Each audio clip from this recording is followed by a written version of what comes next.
안녕하세요. 미국 주식 이슈워치 유튜브 채널에 오신 것을 환영합니다. 당신과 함께 미국 주식의 뜨거운 이슈들을 깊이 파헤쳐보는 시간입니다. 오늘은 정말 많은 분들이 궁금해하시는 종목이죠. 바로 테슬라입니다. 2025년 테슬라 전망을 저희가 확보한 다양한 자료, 블로그 분석이나 실적 프리뷰 같은 것들을 아주 샅샅이 뜯어보려고 합니다. 현재 주가가 한 327달러 선인데 와, 변동성이 정말 엄청나지 않습니까? 하루에도 몇 %씩 오르내리니까요. 네, 맞습니다. 그 변동성이라는 게 연간으로 따지면 77%가 넘는 수준이니까요. 정말 투자자 입장에서는 좀 아찔할 수 있는 수치죠. 그렇죠. 게다가 분석가들 의견도 너무 갈려요. 목표 주가가 120달러 부르시는 분도 있고 550달러까지 보는 분도 있으니 이거 어디에 맞춰야 할지 혼란스러우실 겁니다. 그만큼 현재 테슬라를 둘러싼 시각이 극명하게 엇갈린다는 방증이겠죠. 기대와 우려가 아주 팽팽하게 맞서고 있는 상황입니다. 네. 그래서 저희가 오늘 이 시간을 마련했습니다. 당신이 보내주신 자료들을 바탕으로 테슬라의 현 상황과 미래 전망의 핵심 요인들을 하나하나 짚어보면서 이 복잡한 그림을 좀 더 명확하게 이해하실 수 있도록 돕는 것이 저의 목표입니다. 핵심 질문이 이거겠죠. 과연 테슬라는 혁신적인 미래 기술, 예를 들면 자율주행이나 로봇 같은 것에 대한 기대감을 등에 업고 다시 한번 도약할 것인가? 아니면 치열해지는 경쟁과 실적 부진이라는 현실의 벽에 부딪힐 것인가? 어디로 향하게 될까요? 넘어가야 할 것 같습니다. 뭐랄까, 감정적인 기대를 조금 배제하고 숫자를 봐야 하는데요. 아시다시피 2024년 말부터 주가가 상당히 많이 빠졌습니다. 거의 한 28% 정도 하락했고요. 그리고 2025년 들어서도 S&P 500 지수 내에서도 성과가 좋지 않았죠. 마이너스 40%면 이건 시장 평균에 크게 못 미치는 수준입니다. 마이너스 40%면 정말 충격적인 수치네요. 시장 전체는 그래도 괜찮았던 것 같은데. 네, 시장 대비해서 굉장히 부진했던 거죠. 근데 더 큰 문제는 사실 재무 실적에서 나타나고 있습니다. 2025년 1분기 실적을 보면 매출이 전년 동기 대비해서 9.2% 감소했습니다. 거의 10% 가까이 줄어든 거죠. 매출 감소도 문제지만 저는 그 이익률 하락이 더 심각해 보이던데요. 정확히 보셨습니다. 수익성을 보여주는 핵심 지표인 영업이익률이 그야말로 곤두박질 쳤습니다. 이전에는 그래도 5.5% 정도는 나왔는데 이번 1분기에는 2.1%까지 떨어졌어요. 2.1%요? 와, 자동차 팔아서 남는 게 거의 없다는 뜻 아닌가요? 그렇죠. 여러 가지 비용을 제외하고 나면 정말 얼마 남지 않는다는 이야기입니다. 이게 다 가격이나 경쟁의 여파라고 볼 수 있겠죠. 순이익은 더 심각합니다. 무려 63.7%나 급감했어요. 60% 이상이요? 정말 어마어마하네요. 네. 그래서 주당 순이익, EPS라고 하죠, 이것도. 당연히 시장 예상치를 크게 밑돌았습니다. 전반적으로 1분기 성적표는 매우 실망스러웠다고 평가할 수밖에 없습니다. 그리고 그 실망감이 2분기 차량 인도량 발표 때도 이어진 것 같아요. 인도량 감소폭이 역대 최대였다면서요. 네, 맞습니다. 2분기 차량 인도량이 38만 4천 대였는데 이게 전년 같은 기간이랑 비교하면 13.5%나 줄어든 수치입니다. 말씀하신 대로 역대 분기별 감소폭으로는 가장 컸고요. 더 중요한 건 1분기에 이어서 2분기 연속으로 감소했다는 점입니다. 이건 확실히 수요 둔화 신호로 읽힐 수밖에 없죠. 원래 시장에서는 한 42만 대 정도 예상하지 않았었나요? 네, 시장 컨센서스는 42만 대 수준이었는데 거기에 한참 못 미친 거죠. 그래서 발표 직전까지는 분위기가 상당히 안 좋았습니다. 근데 참 아이러니한 게 그렇게 예상치보다 훨씬 낮은 실망스러운 인도량 수치가 나왔는데도 발표 직후에 주가가 오히려 올랐단 말이죠. 이건 정말 어떻게 해석해야 할까요? 그게 참 재밌는 지점인데요. 몇 가지 해석이 가능합니다. 첫 번째는 시장의 눈높이가 이미 너무 낮아져 있었다는 겁니다. 워낙 비관적인 전망들이 많았기 때문에 이것보다는 더 나쁠 줄 알았는데 그나마 이 정도면 선방했다. 이런 심리가 작용했을 수 있다는 거죠. 소위 안도랠리라고 볼 수 있습니다. 아, 최악은 피했다. 이런 느낌이군요. 그렇죠. 또 다른 해석은 투자자들이 당장의 실적보다는 일론 머스크가 제시하는 미래 비전, 예를 들면 로보택시 계획 같은 것에 더 무게를 두고 반응했다는 분석도 있습니다. 인도량 발표와 함께 미래 계획에 대한 언급들이 있었으니까요. 단기 실적 악재보다는 장기적인 성장 스토리에 베팅하는 투자자들이 여전히 많다는 뜻일 수도 있겠네요. 네, 그럴 가능성이 높습니다. 테슬라 투자의 특징이기도 하고요. 하지만 그럼에도 불구하고 다가오는 2분기 실적 발표, 이게 7월 23일이나 24일쯤으로 예상되는데 이게 또 한 번의 중요한 시험대가 될 겁니다. 현재 시장에서는 2분기 EPS를 0.40달러, 매출은 226억 달러 정도로 예상하고 있습니다.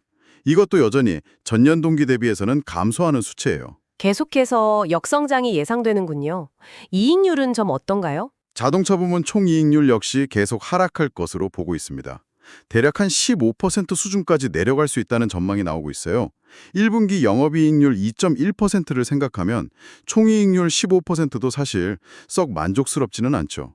그리고 과거 데이터를 보면 테슬라는 실적 발표 전후로 주가 변동성이 엄청나게 큽니다. 평균적으로 플러스 마이너스 10.7% 정도 움직였어요. 옵션 시장에서도 이번에 대략 플러스 마이너스 6.9% 정도의 변동성을 예상하고 있고요. 와, 플러스 10%면 정말 살 떨리네요.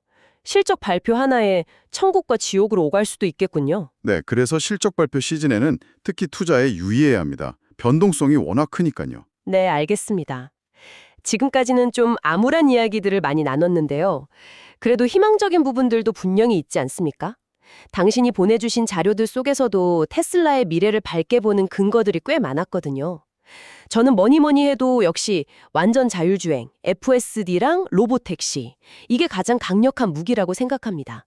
이게 진짜 현실화된다면 와, 이건 정말 세상을 바꿀 기술 아닌가요? 잠재력 자체는 엄청나다고 평가받고 있죠. 그렇죠. 웨드부시 같은 투자은행에서는 이 자율주행 기술의 가치만 해도 테슬라 기업 가치에 무려 1조 달러를 더할 수 있다고 분석했더라고요. 1조 달러면 지금 테슬라 시가총액보다도 훨씬 큰 금액인데 이를 곧 출시할 계획이라고 밝혔잖아요. 이게 정말 계획대로 된다면 파급력이 어마어마할 것 같아요. 물론 그 계획대로 된다면이라는 가정이 중요하겠죠. 기술적인 완성도나 규제 문제 등 넘어야 할 산에 아직 많다는 지적도 꾸준히 나오고 있습니다. 맞아요. 그 점은 당연히 고려해야 합니다. 근데 또 흥미로운 분석이 초기 로보택시 사업에 완전히 새로운 차량이 아니라 기존 모델 Y를 활용할 수 있다는 거였어요. 이렇게 되면 초기 투자 비용을 확 줄일 수 있으니 사업 진출 속도를 높일 수 있다는 장점이 있겠죠? 네, 기존 차량 플랫폼을 활용하는 방안은 비용 효율성 측면에서 분명히 이점이 있습니다. 하지만 동시에 기존 모델 Y가 로보택시 전용으로 설계된 차량은 아니기 때문에 뭐랄까 운영 효율성이나 내구성 측면에서는 좀 한계가 있을 수 있다는 반론도 가능합니다. 그것도 일리 있네요. 완벽한 솔루션은 아닐 수 있겠군요. 하지만 FSD 외에도 다른 성장 동력들이 많다는 점을 봐야 합니다. 제가 정말 기대하는 것 중 하나는 바로 저가형 모델 출시 계획이에요. 2025년 하반기 목표로 3만 달러 이하.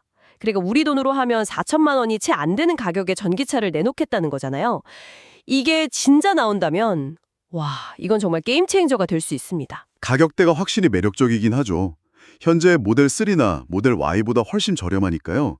대중적인 시장, 소위 매스마켓을 공략하기 위한 전략이라고 볼 수 있습니다. 하지만 이 역시 몇 가지 과제가 있죠. 첫째는 과연 그 가격대에 맞춰서 테슬라다운 성능과 품질을 유지할 수 있느냐는 것이고, 둘째는 그렇게 해서 과연 수익성을 확보할 수 있느냐는 점입니다. 저가 모델은 필연적으로 마진이 박할 수밖에 없으니까요. 수익성 문제, 그게 또 발목을 잡을 수도 있겠군요. 하긴 지금도 이익률 때문에 고생하고 있는데. 네, 그래서 저가 모델 출시는 양날의 검이 될 수도 있습니다. 판매량 증대 효과는 분명하겠지만 전체적인 회사 수익성에는 오히려 부담이 될 수도 있다는 거죠. 출시 시점도 계속 지연될 수 있다는 우려도 있고요. 그렇군요. 그래도 신형 모델 Y나 사이버트럭 양산 확대 같은 계획들도 있으니 제품 라인업 측면에서는 계속 보강이 이루어지고 있다고 봐야겠죠? 네, 모델 Y 리프레쉬 모델에 대한 기대감도 있고 사이버트럭도 생산량을 점차 늘려가고는 있습니다. 다만 사이버트럭은 디자인이나 가격 면에서 워낙 호불호가 갈리는 모델이라 이게 전체 판매량을 얼마나 견인할 수 있을지는 좀 더 지켜봐야 할 것 같습니다. 알겠습니다. 그리고 또 하나 정말 주목해야 할 부분이 바로 에너지 사업 아니겠습니까? 저는 자료 보고 정말 깜짝 놀랐어요. 2024년 4분기 기준으로 에너지 사업 매출이 전년 대비 113%나 증가했다면서요. 성장률이 정말 엄청나네요. 네, 에너지 저장 장치 ESS 사업 부문이 상당히 빠르게 성장하고 있는 것은 사실입니다. 메가팩이나 파워월 같은 제품들의 수요가 꾸준히 늘고 있죠. 그리고 전체 배출에서 차지하는 비중도 벌써 12%나 된다고 하고 심지어 이익률은 자동차 사업보다 더 높다고 하던데요. 네, 그 점이 중요합니다. 아직 매출 규모는 자동차 부문에 비할 바가 못 되지만 수익성 측면에서는 오히려 더 낮다는 분석이 많습니다. 그래서 장기적으로 테슬라의 수익 구조 개선에 중요한 역할을 할 수 있다는 기대감이 있는 거죠. 2025년 2분기에도 에너지 저장 장치 배치 용량이 9.6기가와트시로 크게 늘었다는 점도 긍정적인 신호입니다. 와, 그럼 앞으로 에너지 사업의 중요성이 점점 더 커지겠네요. 자동차 회사가 아니라 에너지 회사로 봐야 한다는 시각도 있던데 일리가 있는 말이군요. 네, 테슬라 스스로도 지속 가능한 에너지로의 세계적 전환을 가속화한다는 미션을 강조하고 있으니까요. 자동차는 그 미션을 달성하기 위한 여러 수단 중 하나로 보는 관점도 충분히 가능합니다. 그리고 정말 장기적인 관점에서 보면 옵티머스 로봇, 이것도 빼놓을 수 없죠. 휴머노이드 로봇이라니 정말 SF 영화 같은 이야기인데 아직은 초기 단계이긴 합니다만 잠재력은 무궁무진하다고 평가받고 있죠. 일론 머스크가 2025년 말까지 수천 대를 생산하고 2026년에는 기업에 판매할 수도 있다고 했잖아요. 이게 만약 현실화된다면 와, 이건 FSD보다 더 혁명적일 수도 있겠다는 생각도 들어요. 네, 머스크 본인도 옵티머스가 FSD보다 더 큰 파급력을 가질 수 있다고 언급하기도 했죠. 테슬라가 가진 AI 기술과 로보틱스 기술이 결합된다면 시너지가 상당할 수 있습니다. 공장 자동화나 물류, 나아가서는 가정용 로봇 시장까지 넘볼 수 있다는 거죠. 정말 상상만 해도 대단하네요. 물론 이것도 FSD처럼 언제 현실화될지는 미지수이긴 하지만요. 그렇죠. 기술 개발 속도, 생산 비용, 그리고 로봇이 실제 환경에서 얼마나 유용하게 쓰일 수 있을지에 대한 검증 등 아직 넘어야 할 과제가 산더미입니다. 너무 큰 기대는 금물이죠. 알겠습니다. 그 외에도 북미 충전 표준 NACS가 점점 더 많은 자동차 회사들에게 채택되면서 테슬라 충전 인프라의 가치가 높아지는 점, 그리고 기가팩토리 증설 계획들, 베를린 공장도 확장하고 유럽의 또 다른 공장 부지도 물색 중이고 네바다, 멕시코, 상하이 공장도 계속 확장하거나 신설 중이라고 하니 생산 능력 확대도 꾸준히 이루어지고 있고요. 잠재적으로 정치 환경 변화에 따른 규제 완화 가능성 같은 것도 긍정적인 요인으로 꼽을 수 있겠네요. 네, 그런 부분들도 분명 고려해야 할 긍정적인 측면들입니다. 생산 능력 확대는 규모의 경제를 통한 비용 절감으로 이어질 수 있고 NACS 표준화는 충전 사업에서의 추가 수익 기회가 될 수 있겠죠. 네, 이렇게 보니까 테슬라의 미래에 대한 기대감을 가질 만한 이유들도 정말 많네요. 혁신적인 기술과 사업 확장 계획들이 계속 나오고 있으니까요. 물론입니다. 테슬라가 여전히 많은 투자자들에게 매력적인 이유가 바로 그런 미래 성장 잠재력 때문이죠. 하지만 그 빛나는 미래 전망 이면에 들여오진 현실적인 그림자들, 당장 발목을 잡고 있는 문제점들을 외면해서는 안 됩니다. 이 부분을 좀 더 냉정하게 파고들 필요가 있어요. 네, 이제 하락 시나리오, 그러니까 테슬라가 직면한 과제와 리스크에 대해서 좀 더 자세히 이야기 나눠볼까요? 어떤 점들이 가장 우려스럽다고 보시나요? 제가 보기에 가장 큰 위협은 역시 경쟁 환경의 격화입니다. 이건 부인할 수 없는 현실이죠. 당신이 공유해 주신 자료에서도 명확히 드러나지만 특히 중국 시장에서의 경쟁이 상상을 초월합니다. BYD 같은 경우는 이미 작년 4분기에 순수 전기차 판매량에서 테슬라를 추월했었죠. 비단 판매량뿐만 아니라 수익성 측면에서도 BYD가 더 나은 모습을 보이고 있다는 분석도 있고요. BYD의 약진이 정말 무섭긴 하더라고요. 가격 경쟁력도 있고 모델 라인업도 다양하고. 네, 중국 내수 시장을 기반으로 빠르게 성장했고 이제는 유럽 등 해외 시장 공략에도 적극적으로 나서고 있습니다. 테슬라 입장에서는 안방이라고 생각했던 시장에서 강력한 도전을 받게 된 거죠. 중국뿐만 아니라 유럽 시장에서도 현지 자동차 업체들의 전기차 모델들이 점점 경쟁력을 갖춰가고 있습니다. 폭스바겐 그룹이나 스텔란티스 같은 전통 강자들이죠. 유럽에서는 특히 브랜드 이미지 문제도 좀 있는 것 같던데요. 맞습니다. 특히 독일 같은 경우에는 한 조사 결과를 보니까 응답자의 94%가 테슬라 구매 의사가 없다고 답했다는 내용도 있었습니다. 이건 정말 심각한 수준이죠. 여러 가지 이유가 있겠지만 품질 문제나 AS 이슈, 그리고 뒤에 더 자세히 다루겠지만 일론 머스크의 발언과 관련된 논란 등이 복합적으로 작용한 결과로 보입니다. 94%면 거의 외면받고 있다고 봐도 과언이 아니겠네요. 그렇죠. 미국 시장 내에서도 상황이 녹록치 않습니다. GM이나 포드 같은 전통적인 자동차 회사들도 전기차 라인업을 강화하고 있고 리비안이나 루시드 같은 신생업체들도 있고요. 게다가 전반적인 전기차 시장 자체의 성장세가 예전만 못하다는 신호들이 나오고 있습니다. 소위 캐즘 구간에 진입한 것 아니냐는 분석도 있고요. 수요 둔화가 현실화되고 있다는 거죠. 경쟁은 심해지는데 시장 성장세는 둔화된다. 이건 정말 어려운 상황이네요. 네, 이런 상황 속에서 테슬라는 가격이나 압박을 계속 받고 있고 그 결과가 아까 말씀드린 영업이익률 급감으로 나타나고 있는 겁니다. 판매량을 유지하거나 늘리기 위해 수익성을 희생하고 있는 구조죠. 아까 말씀하신 1분기, 2분기 연속 차량 인도량 감소도 결국 이런 경쟁 심화와 수요 둔화의 결과라고 봐야겠군요. 모델 3나 모델 Y가 출시된 지 꽤 시간이 흘렀고 경쟁사들은 계속해서 신선한 디자인과 기능을 갖춘 신차들을 쏟아내고 있으니까요. 저가 모델이나 신형 모델 Y 출시가 시급한 이유이기도 합니다. 모델 라인업 노후화 지적도 일리가 있네요. 사이버트럭은 너무 니치 마켓이고. 그렇죠. 주력 볼륨 모델들의 경쟁력이 예전 같지 않다는 평가가 나오고 있는 겁니다. 그리고 또 하나, 정말 중요한 리스크 요인이 바로 일론 머스크 리스크입니다. 이건 테슬라를 이야기할 때 빼놓을 수 없는 부분이죠. 아, 네. 그 부분은 정말 양날의 검 같아요. 혁신의 아이콘이기도 하지만 동시에 예측 불가능한 발언으로 논란을 일으키기도 하니까요. 맞습니다. 당신이 보내주신 자료들에서도 여러 차례 지적되었듯이 그의 정치적인 발언이나 트위터, X에서의 활동들이 종종 구설수에 오르내립니다. 예를 들어 독일 극우 정당인 AfD를 지지하는 듯한 발언을 해서 독일 내에서 큰 반발을 사기도 했고요. 그런 발언들이 실제 브랜드 이미지나 판매에 영향을 미치나요? 네, 직접적인 영향을 미칩니다. 특히 유럽처럼 정치적 성향이나 사회적 가치에 민감한 시장, 그리고 환경 문제 등에 관심이 많은 진보 성향 소비자들 사이에서는 머스크의 발언에 대한 반감이 상당합니다. 이게 단순히 이미지만 나빠지는 걸 넘어서 실제 구매 보이콧으로 이어지기도 하고요. 아까 독일 구매 의향 94% 부정적이라는 결과도 이런 맥락과 무관하지 않을 겁니다. 와, CEO 한 사람의 발언이 이렇게까지 큰 영향을 미칠 수 있군요. 그렇죠. 테슬라라는 브랜드 자체가 일론 머스크와 거의 동일시되는 경향이 강하기 때문에 더 그렇습니다. 또 다른 문제는 그의 경영 집중도 저하에 대한 우려입니다.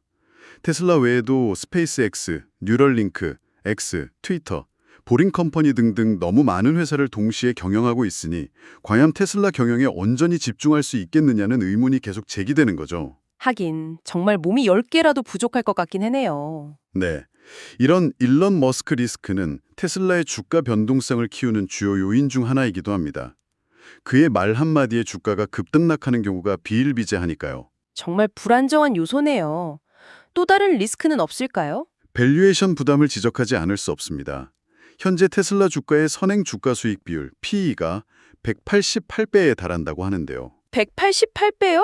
와, 보통 S&P 500 평균 PE가 어느 정도 되죠? 보통 20배 안팎입니다. 그러니까 테슬라는 시장 평균보다 거의 10배 가까이 높은 평가를 받고 있는 셈이죠. S&P 500 기업 중에서도 최고 수준입니다. 그렇게 높은 밸류에이션은 왜 받는 건가요? 역시 미래 성장성 때문인가요? 네, 그렇습니다. 앞서 이야기했던 FSD, 로보택시, 옵티머스 로봇, 에너지 사업 등 미래 기술과 성장 잠재력에 대한 기대감이 주가에 아주 강력하게 선반영되어 있는 거죠. 하지만 문제는 그 기대에 조금이라도 못 미치는 결과가 나오거나 실망스러운 소식이 들려올 경우 주가가 그만큼 더 큰 폭으로 하락할 위험이 있다는 겁니다. 밸류에이션이 높다는 것은 그 자체로 하방 압력이 될 수 있습니다. 기대가 큰 만큼 실망도 클 수 있다. 뭐 그런 거군요. 정확합니다. 그 외에도 자잘한 리스크 요인들은 많습니다. 예를 들어 미국 정부의 전기차 EV 세금 공제 혜택이 축소되거나 폐지될 가능성도 있고요. 이건 판매량에 직접적인 영향을 줄 수 있습니다. 또 반도체 칩 부족 사태처럼 공급망 불안정 문제는 언제든 다시 불거질 수 있고 원자재 가격 변동성도 수익성에 영향을 미치죠.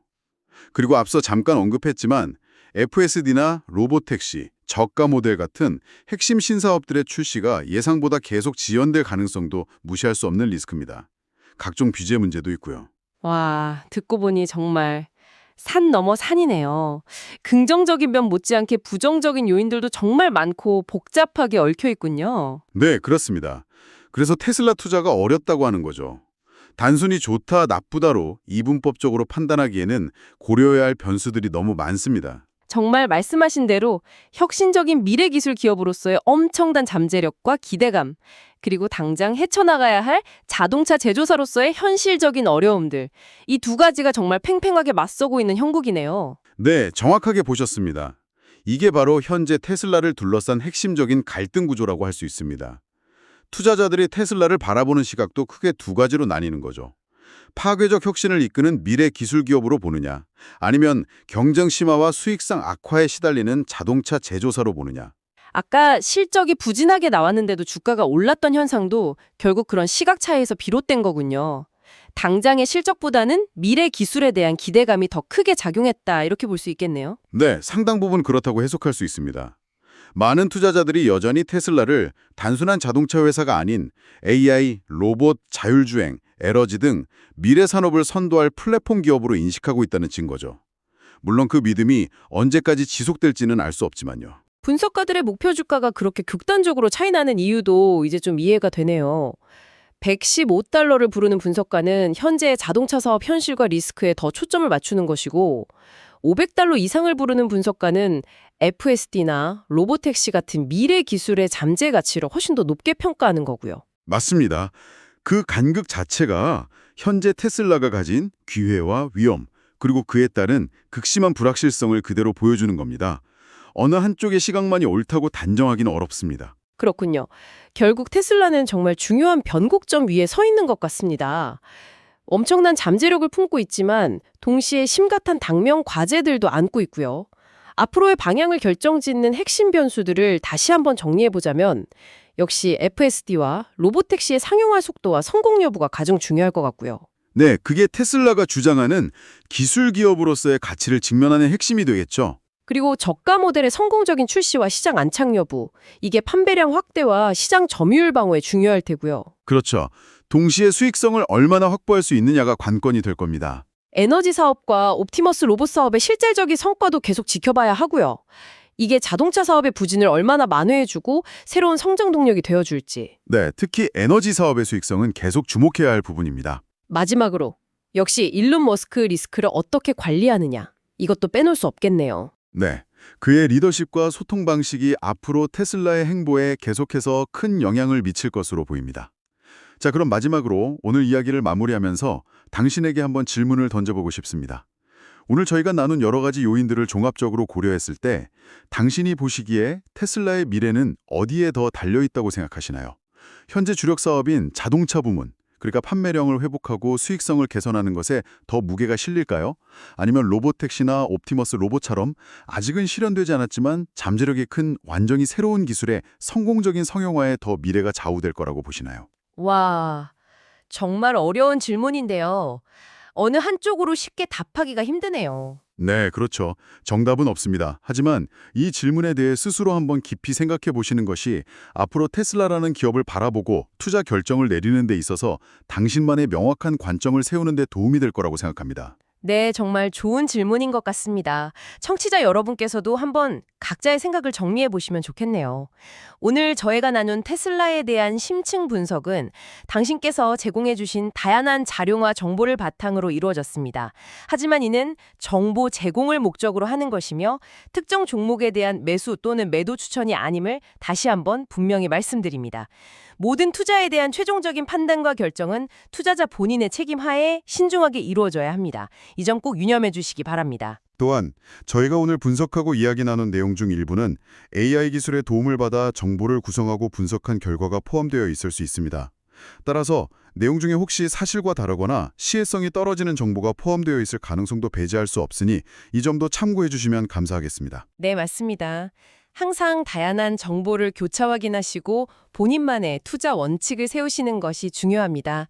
오늘 미국 주식 이슈워치와 함께 테슬라의 2025년 전망에 대해 깊이 있는 이야기를 나눠봤습니다. 긴 시간 함께해 주신 당신께 진심으로 감사드립니다. 다음 시간에도 더 유익하고 흥미로운 정보로 찾아뵙겠습니다. 고맙습니다. 감사합니다.